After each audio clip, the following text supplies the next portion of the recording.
I just want to introduce my co-conspirators here. To my immediate right, E.J. Dionne, columnist, professor, and newly minted, again, author. Congratulations. Our divided political heart? Yes. Yes. Debra Lee, CEO of BET. Mickey Edwards, former Republican member of Congress, leading the congressional studies at Aspen. Harry Shearer, satirist, author, host on KCRW in my old haunts of Los Angeles, and my colleague and my CNN hat, Mark Preston, the political director down there. And on behalf, I think I can speak for all of my fellow panelists by saying that we should probably start by thanking the Aspen Institute for recognizing that in this era of 24-hour cable and the internet and talk radio, that one of our great national challenges is a shortage of opportunities for political pundits to have their views heard. So I want to thank you for just taking this small step toward rectifying that. We're here tonight to talk about hearts, minds, wallets, and the 2012 election, which is a long way of saying we're going to talk about the role of the economy and issues beyond the economy in shaping the result in November, and also what that might mean for the ability of whoever wins to govern after November, which theoretically is the ultimate point. But let me start with the most kind of like, we want to talk about some of the broader, more systemic trends, but let's start with the current events of the day. And Mark, I'll put you on the spot first. The healthcare ruling today, obviously an enormous policy victory for the president, but what is the political, how big an impact do you see it having on the campaign one way or the other? Well, let's just think about this as a sprint now to November and not a marathon, the long term. A huge win for the Obama administration today, because the fact is he was validated. The mandate was upheld. It was upheld in a way perhaps that they didn't like because it was called a tax, but the bottom line, as Nancy Pelosi said today during her news conference, call it what you will, it's basically a win. But you also got to look at the Republicans as well, and for somebody like Mitt Romney, it leaves it on the table. And had the mandate been taken out today, had that been struck down, that would have taken away a talking point for Mitt Romney, which I really think he needs, because basically his number one subject, everyone's number one subject is the economy, but he needs another subject to play off of it. So is anybody on, just let me ask it this way, does anybody on the panel believe that Romney is better off in a better strategic position in the campaign as a result of this decision? Harry, how come? Yeah, for two reasons. One, as he's very pithily, for Mitt Romney, put it in his statement today, if you want to get rid of Obamacare, you have to get rid of Obama, which gave him a very cogent way of crystallizing reasons why his base might want to turn out. Secondly, the thought game that the Supreme Court played by picking up the administration's backup argument, oh, it's not a mandate under the Commerce Clause, it's a tax under the Taxing Clause, feeds into the Republican meme that these are taxers. These are tax raisers. They're going to tax you. I think in the first couple of days in the flush of victory, that's not going to be so hurtful, but I think as that gets repeated in the sprint to come, it will be. Well, I would have been much more afraid if the Supreme Court had struck down Obamacare and Mitt Romney was already prepared to say, okay, if the Supreme Court strikes it down, then this president hasn't accomplished anything because he had spent so much time on health care. And so I would have thought that Mitt Romney could have made much more out of that than he can out of this being approved under the tax provision. I don't think that's that big a deal. I mean, it's a huge win, and I think we're going to keep talking about it, but I think this administration is in much better shape as a result of this ruling, and especially the fact that John Roberts voted with it. I agree with Harry. I think it validated the constitutionality of the proposal that the president put forth, or at least for many people. But it does keep it very much alive as a political issue, and even today. And yesterday, the majority of the voters in this country did not support the Affordable Care Act. They supported lots of individual pieces of it. And so now the president has to defend against Romney saying not only that if you want to get rid of this thing that you have said you want to get rid of, you have to get rid of Obama. But it will, I think, play a big role in congressional races because a lot of members, a lot of challengers can say you have to replace the Democrat who's in there now if you want to get rid of Obamacare. So I think it's a mixed bag, and I think it could help the Republicans in the elections. Everything's been said, but not everyone has said it yet. So I just wanted to say a couple of quick things. One, that I agree that Obama, it would have been a catastrophe for Obama if this had been thrown out. And I think to understand the size of victory, you just have to imagine what he would feel, what would be said, and it would be said that he's a failed president, and this would have worked into a terrible narrative for him. Secondly, I do think this gives him and Democrats an opportunity to do something they have never done before, which is tell people what's in it, or done effectively before, which is, and I thought it was very smart of the president to give A, a very short statement, and B, to begin first by saying what this does for all the people who already have health insurance, which is still a majority of the country, and then went into the other benefits of it. And I just think that to have the court, to have John Roberts say this is constitutional, I think really takes out a core conservative argument, even if he did it in a way that conservatives might like better. What I noticed, there were two streams of conservative commentary. One, a sort of high-toned Will Krauthammer. Roberts did a brilliant thing because he narrowed the Commerce Clause. And then I think the rank and file, which is, didn't we put you on this court to knock down stuff like this?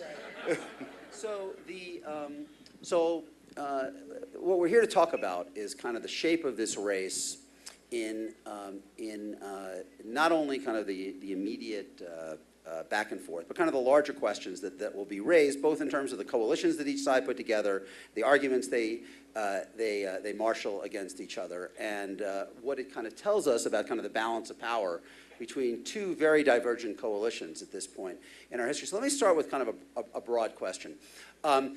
You know, when people go out, and I see Joe Klein is in the back there, recently finished his road trip for Time Magazine. And Mark, as you know, when anybody goes out and talks to voters today, there's no question the economy is front and center on everybody's mind. I mean, it is just, you know, it's kind of issue 1, 2, and 3. On the other hand, since the 1980s, in presidential elections, and you've written about this, and I've written about this, and others have, cultural attitudes are often a better predictor of how people vote than economic class.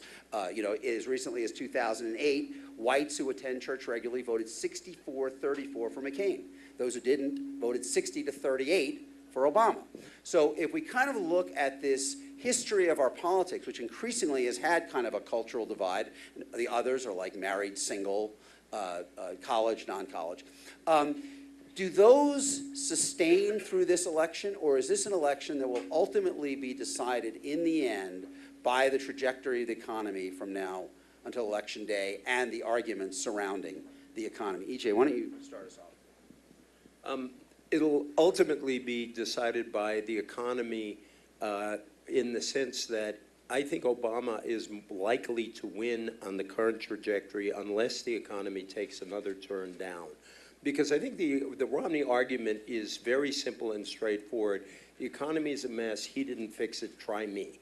And it's an argument that in some elections works as a throw the bums out argument. But I think what you alluded to is there's this deep cultural contradiction in both coalitions because a lot of the social liberals are well off and a lot of the social conservatives are not. And so you have a kind of business social conservative coalition on the Republican side. You have upscale liberals and working class folks for economic reasons on the other side. I think Mitt Romney helps Obama potentially to get at white working class voters who have abandoned him. I've been thinking about it in terms of a pop song some of you know. He converts them from no's to call me maybe voters. And I think that's an important piece. The last thing, Joe Klein is back there. And I hope you saved your notebook from what is still my favorite interview that we did with a voter. Joe and I were at a Gingrich rally in Hampshire, and we interviewed a gentleman, and we asked him, why are you for Gingrich? And he said, because Mitt Romney reminds me of John Kerry. And that may be the most significant quote we have gotten from a voter, although Joe has been on the road, so I'm sure he's gotten some others. Those damn French speakers. Yeah, right. My first language, I gotta say. The economy ultimately the deciding thumb on the scale here? I don't think the economy is going to be the deciding factor, and I agree with EJ just said, unless it tanks. It's an important factor. Everyone's watching it. I think people, depending on their cultural outlook and their race, their economic class, their liberal conservative beliefs, will either find a way to say, this president has not been given enough time, so we want him in there a second term, and we're going to vote for him again. He's made some progress. Let's let him make more progress. Or, people who were surprised that he won 3 years ago and never liked him and are really upset that he won will come out and say, look, he didn't fix it. We gave him 3 years. He didn't fix it. So I think it's, people's views on the economy are going to be colored by where they come Nikki, from. can I narrow the question a little bit as we move forward? If you look at polling today, you have an interesting and pretty consistent dichotomy. On the one hand, if you ask people who is more likely to pursue policies that benefit the middle class, benefit average people, Obama is consistently winning on that dimension. If you ask who is better suited to revive the economy overall, Romney is almost always even, and in many polls, slightly ahead. I mean, those are two very kind of divergent responses. Which one do you think is more controlling in how voters ultimately come down? I think it's too early to tell because a lot of it's going to depend on what happens with Europe and how much, as EJ says, it depends, whether things get worse than they are now. One of the things that has actually, I think, worked a little bit to Obama's advantage. Usually an election when you have an incumbent president is about that president. It's not about the challenger as long as the challenger just meets certain basic criteria, and that's the case again. But one of the mistakes that I've always thought that that liberals made was they thought that people always were voting pocketbook. And that's not true. That's not how they vote. They vote their own interests, but their own interests are more than just economic. But interestingly, the economy being the way it is has driven all those other issues off the table, the issues that ordinarily Republicans would appeal to. So with the exception of immigration, which remains, but all those other kinds of social issues that would grab it, that would empower Republicans aren't there now. And in fact, we'll talk about this more later. But we'll talk about this more later. It is Obama who is more consciously raising non-economic issues targeted at distinct slices of his coalition. But we'll come back to that. So, Harry. Wake up, Harry. I'm here. Yeah. I've been thinking. When you look at the kind of reactions you're seeing so far in polling to Romney and Obama, Obama's looking at an underwater approval rating, and Romney is looking at a favorability rating that's underwater. More people have a negative than positive impression than him, and more people have a negative than positive impression of Obama's job performance. So does this become kind of lesser of two evils for that last slice of the electorate, or what are we talking about? Ron, you're talking to a dedicated non-poll reader. Yeah. Not only that, I'm of the belief that polling has been a definite negative influence on American politics going back to probably when George Gallup was a baby. What it does is it makes the politician cynical, and it makes the electorate ultimately suspect that, correctly, that they're being pandered to, cheaply and falsely. And so I really can't answer that question. What I can say is that I hear a familiar sound in the air, the sound of whistling past the graveyard, that reminds me of 2007 when Ben Bernanke said, oh, this thing is not going to get past the subprime area. And now we're hearing the same reassurances, oh, this Europe thing isn't going to affect our economy.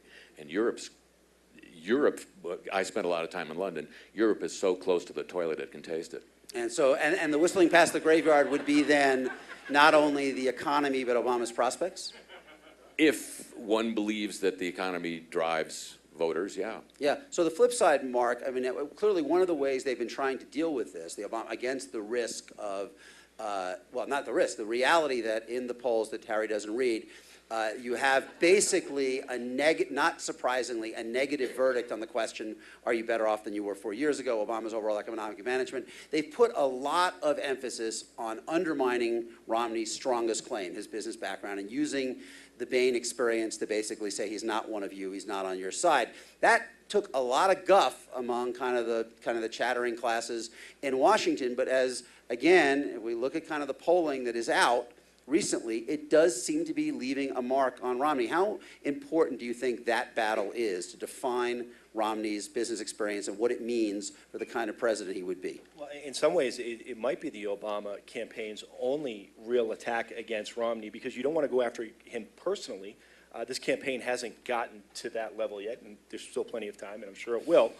But if you're going to go after Romney, you have to go after his number one attribute and what he talks about all the time.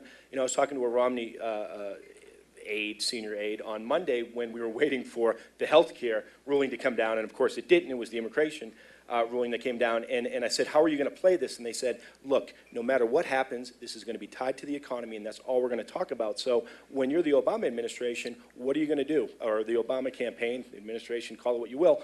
They are going to try to go after him and try to take him out at his knees. And in fact, they're going back to 1994, where we see the AMPAD ad is coming back, where Mitt Romney is just a corporate raider and doesn't care about the everyday person. You know, I covered that race, the 94. I don't know if you covered it as well as the Kennedy-Romney Senate race. And in that race, it simply was a knockout blow. I mean, when they came out of the primary and Trump did the ads going after him on his corporate experience, it simply ended the race in September. It was over in September. Is it that strong a weapon this time, EJ? I think it is. I just realized that with all that you know about polling and Harry not reading polls, he'll be the person here who learns the most tonight. You know, it's an awesome thing. I was really struck in the Wall Street Journal poll that came out this week that you almost had a scientific test where if you asked people in the whole country whether Romney's business experience was an asset or a liability, it was split like 23-23. But in the swing states, where the voters have been subjected to all of these ads attacking Bain, not only from the Obama campaign, but even more from his super PAC, the split was something like 18 positive, 34 negative. So that I think that, and I think this raises sort of an underlying argument about what kind of capitalism do you want? That's a good kind of argument, I think, for Obama to have, especially running against Mitt Romney. Go ahead, Deb. Well, I was going to say, I'm very conflicted on this issue, being a business person myself. Are you nauseated at any point here? No, Okay, just not yet. Right.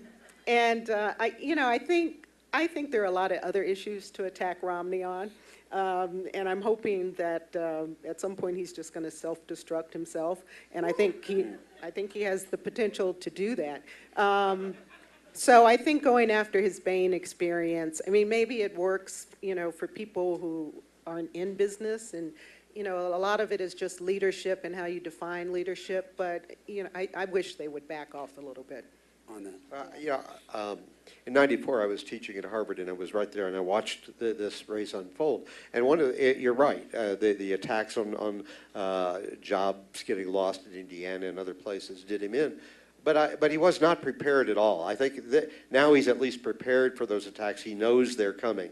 That time, I used to teach about it and say, how could he be so dumb as to make this the centerpiece of his election to the Senate and not know that people were going to come back after him and look to see what happened? But I think he's not likely to get trapped in quite the same way this time. Harry, any thought? I mean, how big a hurdle do you think this will be for Romney? I think, his whole card, in a way, is not what he did when he joined Bain, but the choice he made before he joined Bain. He talks about it a little bit, but I think he should probably embellish it. He says, I passed up the opportunity to inherit my father's car company, and but he neglects to point out it was the company that built Ramblers. Yeah. That's sort of like the Good Monty. choice. That's a little like the Monty Python. Someday all this will be yours, right? What, the curtains? All right, so let's talk a little bit about. I want to kind of talk a little bit about the coalitions that each side are mobilizing and what it kind of says about where we are as a country. Because as you look at who elected Obama in 2008, it was very different than the Democratic self-image of who they represent. The Obama coalition was essentially minority voters. He won 80% of non-white voters. Young voters, he won 2/3 of voters under 30, and then college-educated white voters, especially women. I mean, he won a majority of college-educated white women and 47% of college-educated whites overall. But the white working class that was for decades the foundation of the New Deal coalition, he won only 40% of those voters. And that was not unique to him. Those voters had been difficult for Democrats for many years. EJ, I'm going to start with you on this and kind of bring in people to talk about different aspects of this. In all this polling that is out, national polling, there are 6 swing state polls out in the last 2 days. And in all of them, Obama is getting obliterated among these white working class voters, despite the doubts about Romney, despite Romney's poor image among many of them. He's looking at numbers of 35%, 36% or below, which are historically low. Democrats haven't been that low since Mondale in '84. How bad can it get? And what are his best assets to try to prevent a further erosion among those voters? He doesn't have to win most of them to win. We know that, but obviously, when the floor goes down below a certain point, it really becomes a blinking red light on the dashboard. If I remember right, help my memory on this, he lost the white working class by 18 points nationwide. 40, Yeah, 18 points nationwide. So he needs to hit at least that number. Now, one thing, and your swing state's correct for that, I've always thought you really need to separate the South from the rest of the country on this, because Obama did so much worse among Southern whites than he did among whites in other parts of the country that depresses the white working class number that you get nationwide. Secondly, I do think that not only Bain, but Romney's persona, the 2 Cadillacs, I like firing people, and, he can explain all those things in whatever way he wants, but he doesn't want to be in the business of explaining all those things. And I think that Romney's persona gives him some opening to those voters. But I also think, I felt that the Obama campaign has often been focused on the upscale strategy. It needs to spend more time in those areas, because you cannot get clobbered with the white working class in Wynn, Pennsylvania. You can't do it Wynn, Ohio, and Michigan. And by the way, last point, the auto bailout, which looked like the most unpopular, which was one of the most unpopular policies he pursued, could be said to be the policy that reelected him if he carries both Michigan and Ohio. Deb, I want to ask you a question in a moment about different. But Mark, let me bring you in. So, the Democratic Party has grown increasingly dependent on voters who look more like the people in this room than Toledo, and you can see them under the lights. Yeah, a county like this, is a stronger county now for the Democrats than kind of a southeast Ohio county.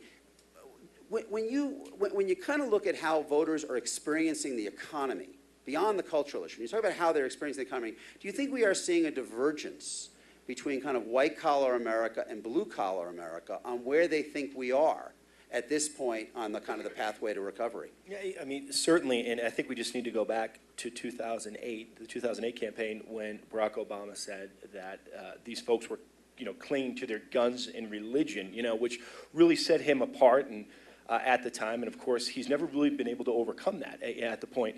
But, as we're talking about what's the path for victory for him or what's the path for victory for Mitt Romney, we all know it only comes down to 7 states. So in many ways, we're talking on a macro level of how is he going to do nationally, but it does come down to, as you say, Ohio, Florida, Nevada, Colorado, New Hampshire, Michigan, all these states, the common thread is the economy, and that's why it is the #1 issue. And the question is, can President Obama go into these states and tell them that there is still hope? Because he won on that word.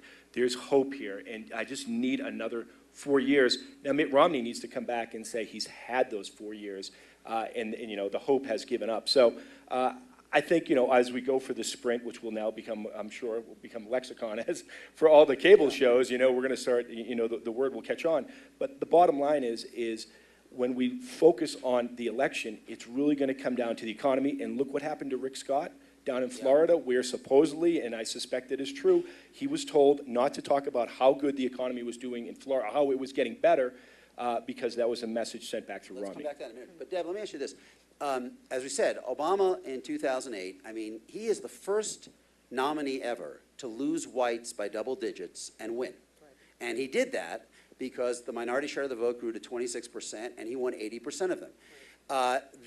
They're hoping, the campaign is hoping that will grow to 28% this year. But the conundrum he faces is that those groups, or his strongest supporters, are also those who are being hammered the hardest by the economy, not only in terms of elevated unemployment, but loss of wealth. Right. As the Fed recently showed us. So can he get the turnout he needs in minority communities when they are hurting as badly as they are economically? Well, that's what worries me the most.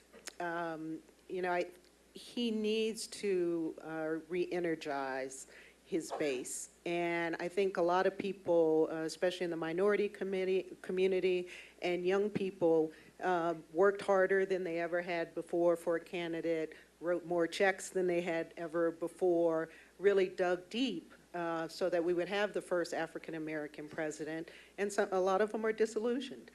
So the president and this administration really have to start telling their story, reminding people what he's accomplished, and get them back excited again, because if he doesn't get that excitement back, that's going to be a bigger loss for him than the working class whites. So a lot needs to be done, and they can't take minorities for granted. They can't take young people for granted. They got to get them charged up and get them out working for him again. Mickey, you want to add something? Well, there's at least one sliver of his coalition from last time that will not be with him this time, and that's all of the Republicans who supported Obama because they were repelled by the Bush administration, and that included Ronald Reagan's chief of staff, Ken Duberstein, people like Colin Powell.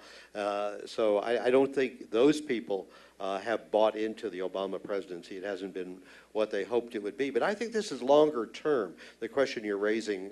If the Democrats allow, not just Obama, but in the future, these races be between those people who shop in the stores near the Little Nell or the people who shop in Walmart, there is no way the Democrats are going to be able to continue to hold that. Demographically, that isn't necessarily true that they can't win that way. But it's going to be tougher. It's tougher. What you've got is, EJ, you now have a Democratic coalition whose working class element is primarily non-white, and then has this upscale kind of white element. How does that fit together as kind of a governing strategy? Democrats, for example, are still very committed to defending Medicare and Social Security in a world where 60% of white seniors now vote Republican consistently. How does this fit together? Is this, and I'll ask Harry this, is this a party that, can the party make sense as kind of a upstairs, downstairs coalition, primarily now of minority voters and then more socially liberal, right of maybe economically moderate white-collar white voters? Could I say one quick thing on the economy, which is it is striking that unemployment is lower than the national average in almost every one of the swing states, which leads me to expect a story on Fox News saying Obama economic advisors concentrate unemployment in non-swing states.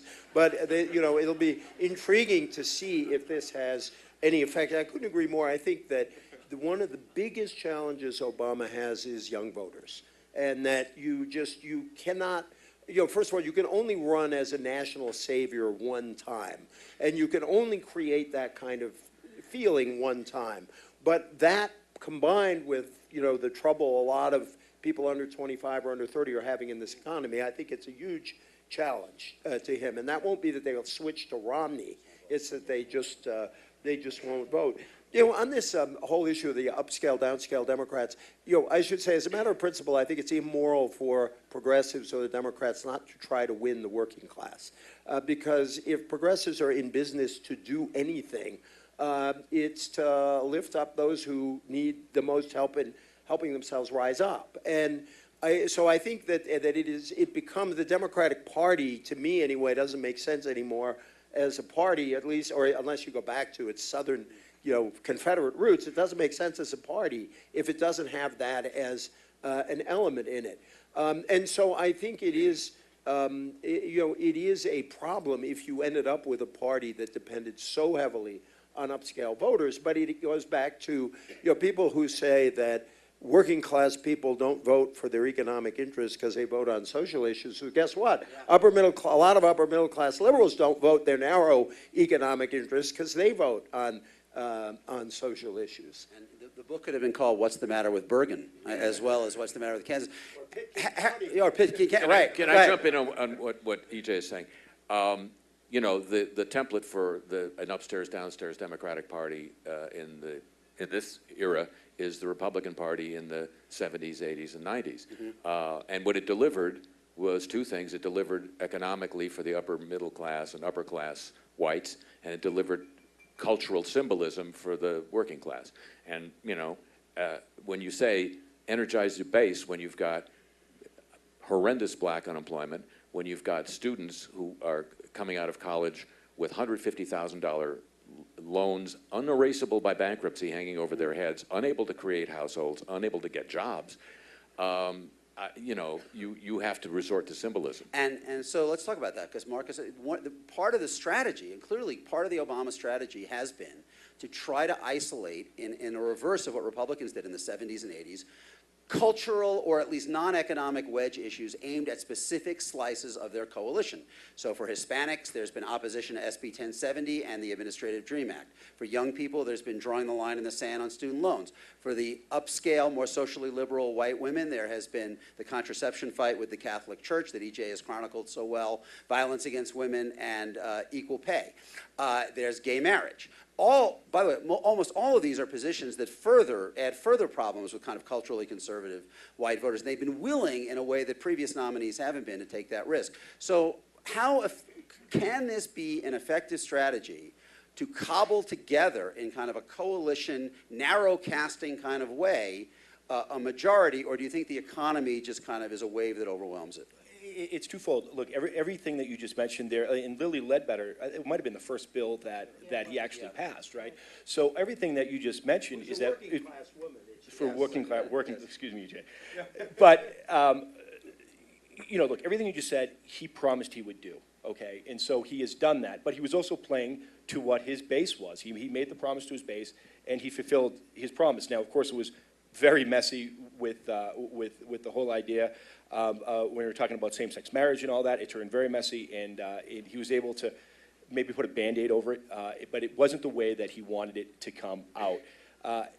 In the end, right now we're at 8.1, 8.2% national unemployment, and I know I talk about, the swing states, as EJ says, right. The unemployment's lower.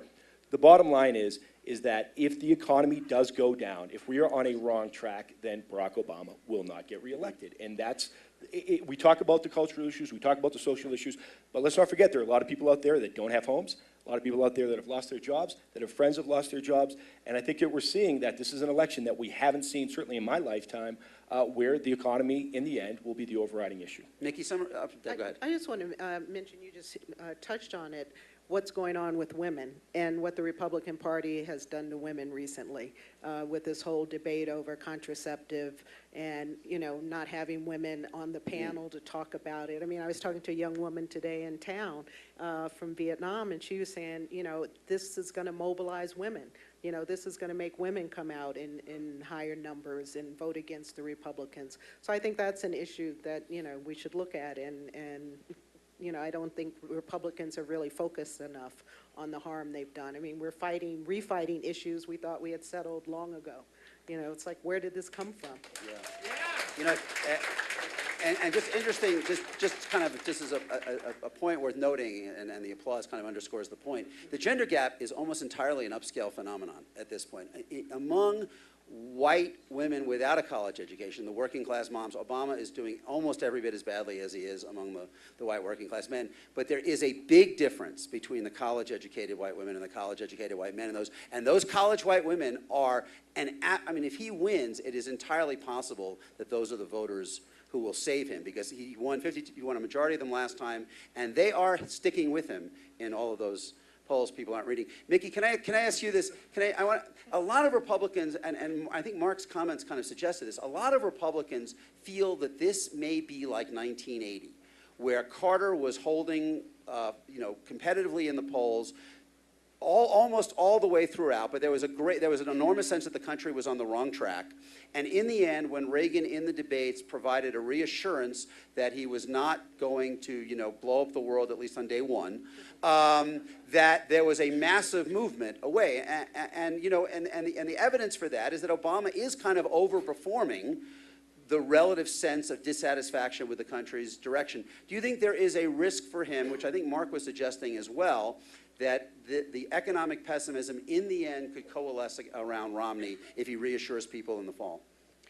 No, I think that, well, earlier EJ made the point about this question of whether or not it gets much worse than it is, which it could because of the situation in Europe. But no, I don't see that happening because one of the things that has held firm is Obama's personal popularity, which is not something that Romney has. And so I do think there's a real possibility that Obama could lose, but I can't see any possibility of a Romney just, sweeping him at the end. I don't see that. We're going to bring the audience in for questions in about 2 or 3 minutes. So, but Can I EJ, just add one Harry, thing? yeah. When Mark mentioned people without homes, one thing that we should, I think, aside from Europe, keep an eye on that I don't read a lot about is there was a halt, a delay in foreclosures as the so-called robo-signing scandal swept the banking industry. What I'm reading is that those foreclosures are going to increase again. And if you find people getting thrown out of their homes in large amounts during an election year, you've got some trouble on your hands. Not a good thing. Let me ask one last thing before we go to the audience. And Debra, let me start with you. As I mentioned before, Obama in 2008, at least in the history of polling, which only goes back to 1950, the first nominee to lose whites by double digits and win. He won 43% of whites, became 55. I think even inside the campaign, they consider it unlikely they will get back to that 43 number even if they win. And so it is possible we'll have something like a 40-point gap between the way minorities vote in this campaign and whites vote in this campaign. Just your thoughts, and maybe anybody else who wants to weigh in. What are the implications of that for kind of just holding together the country and governing no matter who wins in November? Well, I think one of the issues that we haven't touched on is the growing numbers in minority communities. They're not minorities anymore. Right. I mean, the world is changing. The number of Hispanic and Latinos, the number of African Americans, the number of what has historically been called minorities in this country are taking over. And I think that's something that the Democratic Party has to deal with. So I think, that's going to be a constant thread, that there's going to be more and more of a gap between the new majority and, white voters. EJ, some would argue that what we've seen in the Tea Party already is a reflection of this sense of disaffection, the idea that, through American history, white majorities have ruled, as Merle Black once said to me. The candidate that most whites prefer usually wins. And Clinton and Carter was narrow defeats among whites. And when people talk about take back our country, that to some extent they're talking about the phenomena that Deb is describing. 37% of the population now non-white. So if Obama is reelected in an election where almost 60% of the largest group in the country votes against him, what are the implications of that for a second term? Well, I mean, I worry that the polarization we have now is not going to ebb that much. I like to think that we might settle some questions. If Obama won re-election, first of all, he's not there to kick out the next time, and that creates some possibility of reconciliation that doesn't exist. But I'm not sure. I think we tend to, and clearly for some minority of the white voters, there is this sphere of loss of control. But I still don't think that's a majority of the white voters in the United States.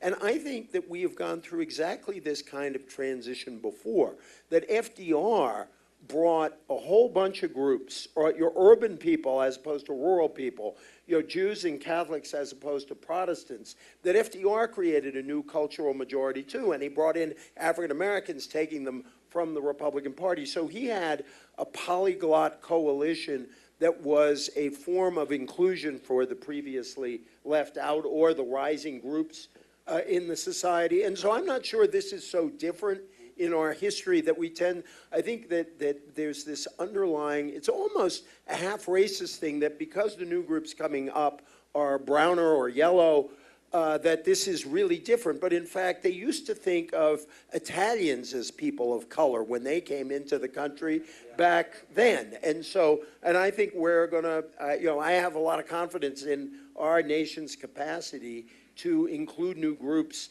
and we fight a while, and then we sort of make up and we move forward and discover some new group to Mickey, after this election, is it likely we feel more divided as a country, or do we see opportunities for coalescing as a country? I think we will see, at least for a short time, before the next election starts, we will see opportunities, as EJ says, to find some issues that we have to move forward on, and defeating Obama is not the thing. I do think that there are some changes also taking place in the white electorate, and that you could look at gay rights issues and so forth. So it isn't that the whites are going to stay locked into the position they have been, in the recent past.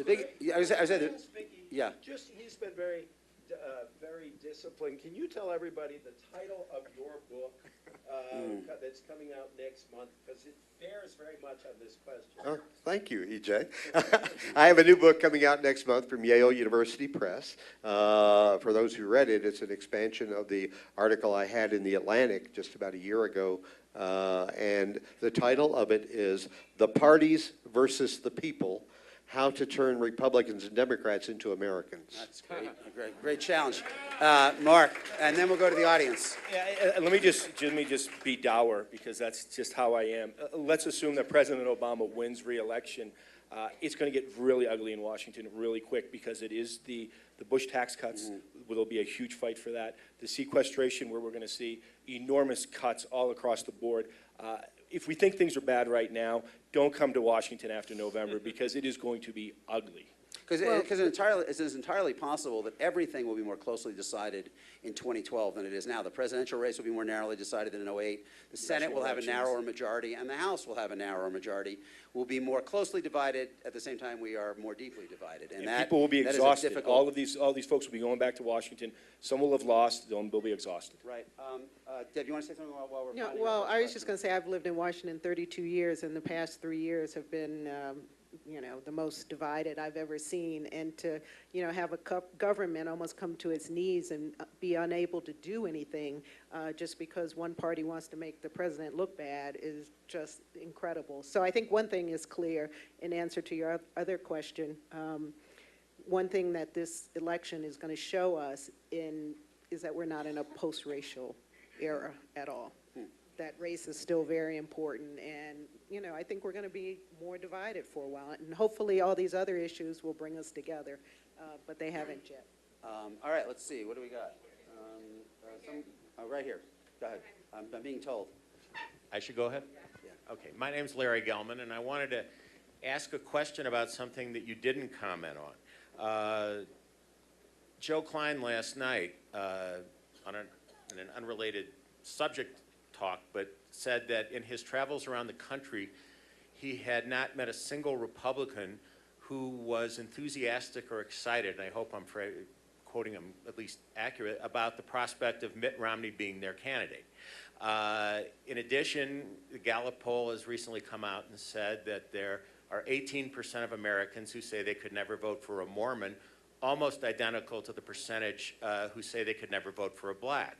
So with these two issues hanging out there, how come nothing is being said about either one of them in all of this exhaustive and continuous debate and conversation about the hearts and minds of the 2012 election? Well, let's see. We just spent about 10 minutes talking about Romney's Bain career and the burden that would cause him with voters.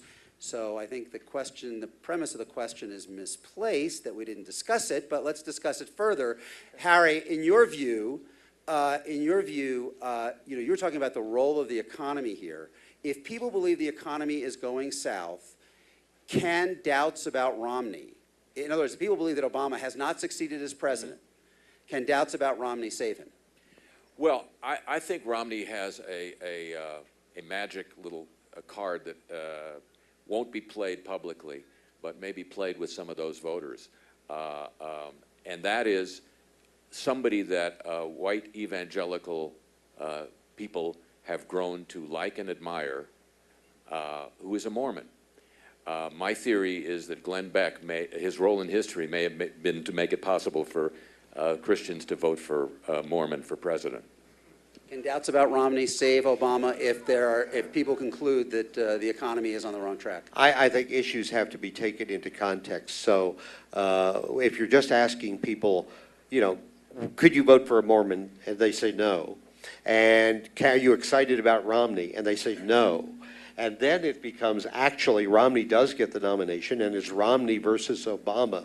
The kinds of people who say they would never vote for a Mormon are not going to vote for Obama, and they're going to want to vote for whoever is going to beat Obama. There are two streams of anti-Mormonism when you take it apart. There's a liberal stream and a conservative stream, and that the liberal stream are anti-Mormon because of what they did on the proposition in California. Well, their racist background, too. I'm sorry, and then the racism also, because, and you see in the minority community, African Americans who remember that past. Ironically, Romney's dad was one of the people who was fighting against that tendency. And I think he's one of the guys who fought to change the church's orientation on that. But he made Ramblers. I'm sorry? But he made Ramblers. Yeah, it was a great idea. No, I won't go there. So I think the liberal anti-Mormonism is irrelevant to it. Then on the other side, I do think that, a lot of people, sort of staunch evangelical conservatives will still vote for Mormon over Obama. I bet people who answer the question that way will nonetheless vote for Romney. I think there are two questions. One is, does turnout get affected at all among evangelicals? And Richard Land of the Southern Baptists told me an interesting thing. He said in his mail from Baptists, the places where he runs into the most anti-Mormon mail from or communications from are places where there are a lot of Mormons and a lot of Baptists, which would mean Utah and Idaho, which are not going to be in play, but also Nevada and Arizona, which might be in play. And his theory was that if this anti-Mormon vote appears at all among evangelicals, it'll probably appear there. And then I think the other challenge is how does the press properly cover Mormonism and explain to people what Mormonism is without playing into anti-Mormon bigotry? And I think it's going to be a real challenge for the press because people are going to be curious and will want to know more about Mormonism. And yet, how is that done properly without playing into stereotypes? And what if they go see the Book of Mormon? Or read this handy pamphlet. Would each of you give your predictions on who you think the Republican vice presidential candidate will be, and will it matter? We'll do this quickly. Ohio, Rob Portman. Yeah. Rob Portman. Rob Portman. Yeah. I have no idea. Tim Pawlenty.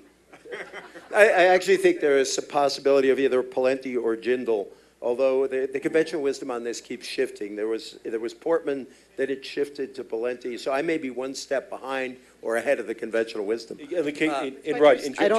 to add to that, what's interesting is that Portman was the flavor of the month about 3 weeks ago, and then what's interesting is quietly, and EG, I think that's what you're referring to, is if you talk to some of the Romney folks, they really took a liking to Pawlenty because Pawlenty has been such a good campaigner and has been really solid for Romney. Portman is a defensive pick in that a Republican nominee who can't win Ohio on his own has bigger problems.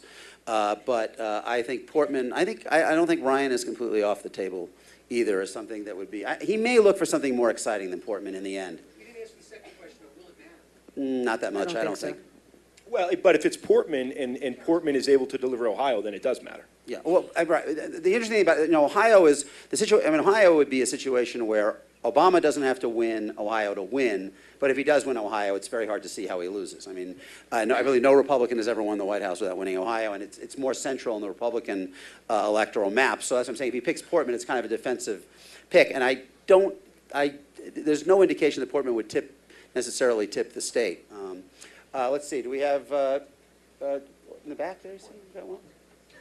The lights are better tonight. It's a little easier to see. So we had the Congress today hold the Attorney General in contempt. The House did. I'm sorry, well, the House. And it was the first time in the history of the nation. Pretty significant news. On any other day would have clearly been dominating the cycle. The subpoena power that the House has for the next few months of the election cycle could come into play. Do you guys have a view on that, given that the health care issue is largely settled now? That's a good question. What will the House do to try to shape the debate between now and November? Maybe move up a vote on the Bush tax cuts? Marks, what are some of the things they could do, and can they have much effect? You know, I don't think there's much that they can do to win back the majority. It's 25, a net of 25 seats. Obama would have to overperform 55%, 54, 55% for House Democrats to take it back. In many ways, what we saw today was ridiculous. I mean, in many ways, it was a political play. There's no teeth to it. I think House Democrats, a good night for House Democrats run, and you know this better than I would, maybe a pickup of 10 seats or something like that. Well, I mean, right, there's an expectation they'll pick up something, and it's a real uphill climb to pick up enough. There's a one-word description of what's going to happen in the House between now and November: kabuki. One could argue that's been the one-word description of what's happened for the first 18 months. Back row, we got one over there, maybe. Didn't know which one. Hi, I'm Jim Vishansi. We've heard a lot in the media about voter suppression, mostly in swing states with Republican governors. Do you think there's any validity to that claim? And if so, do you think it's going to have any impact? To the claim that there is voter suppression? Well, there's ongoing efforts at voter suppression, most Yes. significantly in Florida right Right. now, but we're hearing it about Pennsylvania and Yeah, Ohio and Wisconsin. Right, we're hearing a lot about it. I think it's a very, it's a campaign that's going on, and all of it's been through since 2008, go figure. And, we've been, at BET, we've been trying to impress upon voters that it's important to make sure you know what the law is, that if it's been changed, that you're ready for it, because I think that could have a horrible effect on this election, and that's the last thing this country needs. And there's really no evidence that there was any fraud, in any reason that we need voter fraud protection. So I think it's just a gimmick to try to unseat this president. I'd just say it's not a claim. I mean, these laws have been passed, and they clearly target a group of voters. My two favorites are in Florida. A lot of African Americans voted on Sunday. Their churches would create buses to get people to have early voting, so they abolished early voting on Sunday. Now, I don't see how much more targeted you can get. In the Texas voter ID law, you can use your concealed carry permit, but you can't use a student ID. And so what I've thought is maybe progressives should have a movement to arm every single person in Texas.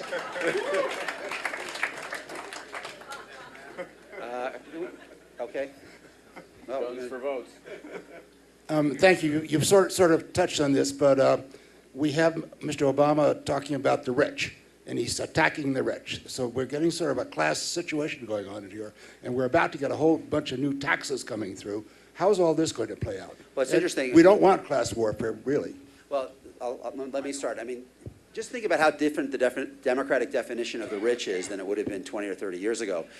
Even for Obama, it's 250 or above. Then Schumer and I guess even Pelosi were taking it to $1 million and above. And that reflects the reality that the Democrats have a much larger upper middle class constituency than they used to, and they are much more concerned about those voters. I think if you look at the very top of the income scale, I think there's going to be a movement away from Obama from 2008, and you've certainly seen that on the fundraising side, Wall Street has kind of jumped ship, leaving them essentially with Silicon Valley and the odd Hollywood millionaire to be really their only source. Yeah, sorry. No, to be their kind of source at that side. But to me, I believe the election will be decided in the white upper middle class of people, somewhere between 90 to 220,000. And how many of those people stick with Obama from '08? Because I do believe the two things are pretty much locked in stone, that he will do very well with minority voters, and the generation long, that long precedes him and is not about him per se, it's more about doubts about the role of government. The generation-long movement away from Democrats among the white working class will be very profound in this election, and the most fluid part of the electorate are those kind of upper middle class but not really rich white-collar white voters who are professionals, consultants, management consultants, architects, lawyers. Can Obama hold enough of them largely on social issues, or do they interpret that language that you're talking about as targeting them, and are they also kind of annoyed about their housing values and portfolios? To me, that is the group that in the end will decide it. Anybody else want to? Well, you got 5 minutes. So someone else can give an answer almost as long as mine. You know what, I mean, not to back you up, but it just very simply, I think you're absolutely right, because everyone that I talk to, when we're out on the road and we're outside of D.C., thankfully, and talking to real people, well, we think they're real people, but, you talk to the base voters and they're going to be with Obama or they're going to be with Romney in the end, but you do talk to the person who's making $125,000 a year, has 3 kids, who voted for Obama, who might have some conservative fiscal tendencies, who are now on the fence. And you hear that over and over and over again. Close to home, Barack Obama was the first Democrat since Lyndon Johnson to win Arapahoe and Jefferson, right? And I remember thinking in '08 that whoever won Arapahoe was going to be president. Now, he possibly could win Arapahoe and lose this time because of the way other places are moving. But that'll be one of the places that I think gives you an idea of whether he can hold what he built, which was obviously a winning coalition. Ron, if your analysis is right about who might make the difference, I think Obama has to be a little bit careful because Pelosi did say, when we're talking about going after the rich, we're talking $1 million or more, but Obama didn't do that. Obama talked about going after the millionaires, and then he set the level at 250,000, and that leaves a whole big group that he was going after that he didn't need to do. Gentleman back there's been waiting very patiently. Thank you. Every conversation about politics in my household for the last year and a half has begun and ended with the subject of money in politics and how this tidal wave of cash is coming into effect, both the presidential and the congressional races, and even a lot of state races. So I haven't heard you talk about that at all, and I'd like to know where the effect is going to be most dearly felt and whether you think it's really a problem or not. Jay, you've written a lot about it. Yeah, I mean, I think it's a huge problem because you can have a very, very small number of people with a lot of money exercising enormous influence over the whole process. I'm not sure it's going to be primarily felt in the presidential race. I mean, there'll be a lot of money spent in the presidential race, and it does give Romney more options than John McCain had when in the last election, Obama vastly outspent McCain and was therefore able to contest states that Democrats hadn't contested before. But where it could have a huge impact is on a whole series of congressional and Senate races where $500,000 dropped in a race in the last 2 weeks, kind of vilifying one candidate. In this case, I think most of the money will be on the right, so it'll be vilifying the Democrat. That money could have a real impact. The two other aspects of it, how much of it can be given anonymously, which I think is a terrible idea, because one useful piece of information for voters is who supports the person. And the other is because these are shadowy groups that aren't connected with the candidates, there's no accountability for what's in the ad. And I think that can lead to a higher level of viciousness, and we already have a pretty high level of viciousness. Yeah, I understand. This being the Idea Festival, I want to respond with an idea, which is not going to help this year. But the basis for the jurisprudence that led to Citizens United was about a 100-year tradition in the Supreme Court of recognizing that corporations have First Amendment rights under the 14th Amendment. The Republicans are trying to reopen the 14th Amendment to get rid of birth citizenship. If I were running Democrats, I'd say, let's reopen the 14th Amendment. I'll give you birth citizenship if you'll give me a one-word insertion into the 14th Amendment. The insertion is the word natural to describe the persons who get those rights. All right, before they throw us out, if it's a close election, one-word answer is going down the panel. If it's a close election, what is the one state most likely to vote with the winner? In other words, whoever wins that state, that's the tipping point state, whoever wins the state is the one who's going to, what's the state that's most likely to decide a close election? EJ? Mark, you want to start down that end? Florida. What'd you say? Florida. Colorado. Pennsylvania. I'd say Florida. Virginia. Virginia. I agree. I agree. All right, thank you all. Join me in thanking this terrific panel.